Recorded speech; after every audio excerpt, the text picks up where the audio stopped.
He-Man and the Masters of the Universe.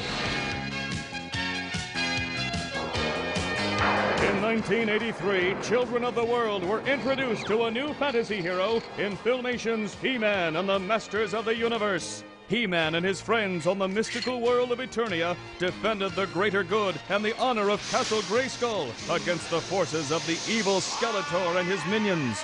Filmation's He-Man and the Masters of the Universe proved to be an immense hit, and before the first season had even finished, scripts were being stockpiled for the second season. From 1984 to 1985, the mystical world of Eternia was again defended by He-Man and his friends, who managed to rebuff the dastardly plans of Skeletor and his minions. Now, for the first time ever on DVD, you can relive the 5 best episodes from Season 2 of He-Man and the Masters of the Universe and hear behind-the-scenes stories from the show's creators and fans. You have the power! Season 2 of He-Man and the Masters of the Universe, Top 5 episode number 5. In the number 5 spot for the best episodes of Season 2 is Into the Abyss, written by Robert Lamb and directed by Steve Clark.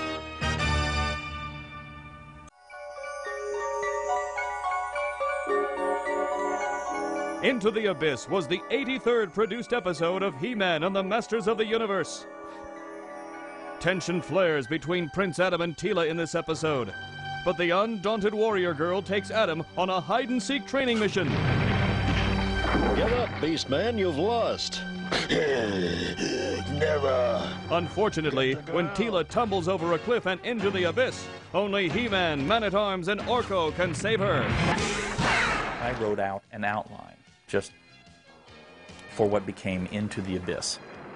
A story about someone falling into this giant chasm that is around Castle Grayskull. And though that part was not really addressed, it was in some of our reference notes for designing the show and staging action around the castle and everything. And I thought, ooh, wouldn't it be cool if we, since this is the source of He-Man's power, wouldn't it be cool to go down inside of it and see what happens when Prince Adam transforms into He-Man? And that was the premise that I started from. We must climb down, and I know someone better suited for the task. That's strange. I wonder what... By the power of Grayskull!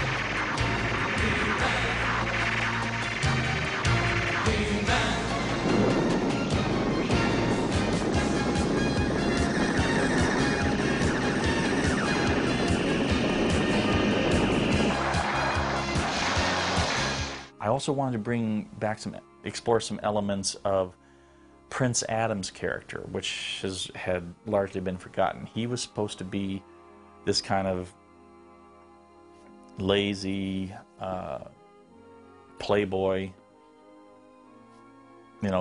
indulged prince. And I wanted to explore the relationship between him and Teela. So I wrote some of these things down and turned in the outline that I figured Larry DiTillio would take over and make a brilliant script out of. Only Larry was busy. He was not available. And Arthur shocked me and said, well, why don't you give it a try? Me? Okay, sure, I'll do it. And so I went home and I worked, hammered out a script in about a week and gave it to him, and he liked it.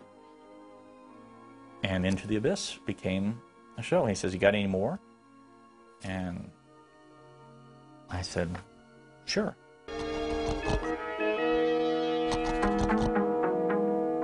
I've been looking everywhere for you. You're supposed to be... I know. I'm supposed to be learning survival skills. Right. So why didn't you meet me 2 hours ago? To tell the truth, Teela, I didn't feel like it. What? You didn't... Look, I know I have a lot to learn. But come on, Teela, can't we have some fun once in a while? Fun? Adam, you can't waste your life just fooling around. There are too many important things to do. Well, that's what I mean. Work, work, work. It's all you ever think about. Well, I don't feel like it. But Adam, That will be all, Captain.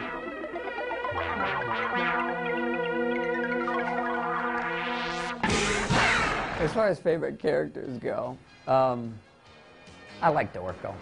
I mean, Orko's a great character. He's here, he's there, he's everywhere. I had small children. They liked Orko. I think I was probably drawn into that. We used to all do the voices. You know, the He-Man voice was, "If I could just move this mountain." And then we had Cringer, who said, who was turned into Battle Cat, and Cringer would always go, "Oh, He-Man, I don't think I can make it that far." And Skeletor, "Oh, He-Man, come and get me, He-Man." And we used to enjoy playing around with those with my children, the voices with the kids, so they would latch on to like Skeletor or Orko, which had very dominant characteristics. So as far as a favorite goes, I would say probably Orko is my favorite. Oh, no thanks. I have my own rock. No, I said rock, not sock. No, not clock, rock. That's better.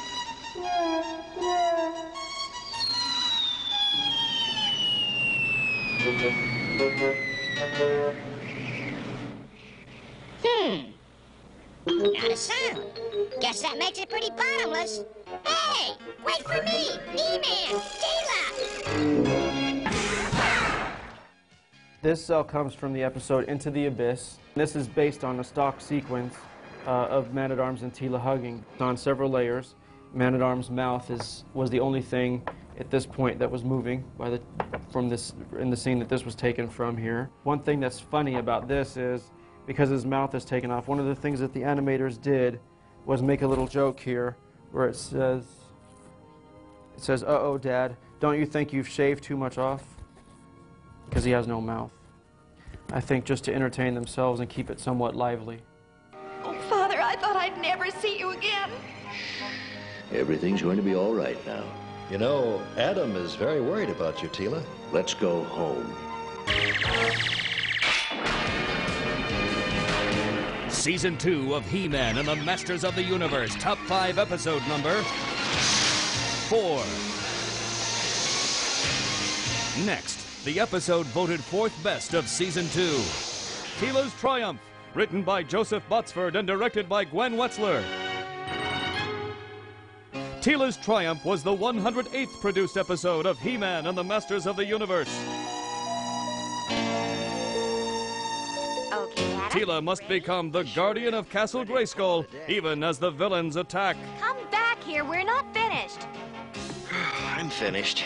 Adam, we've only been practicing 2 hours. How do you expect to improve if you don't work on your swordsmanship? Fans love sorceress stories like this one, in which Sorceress is teleported to another dimension by Skeletor. How do you expect to improve if you don't work on your swordsmanship?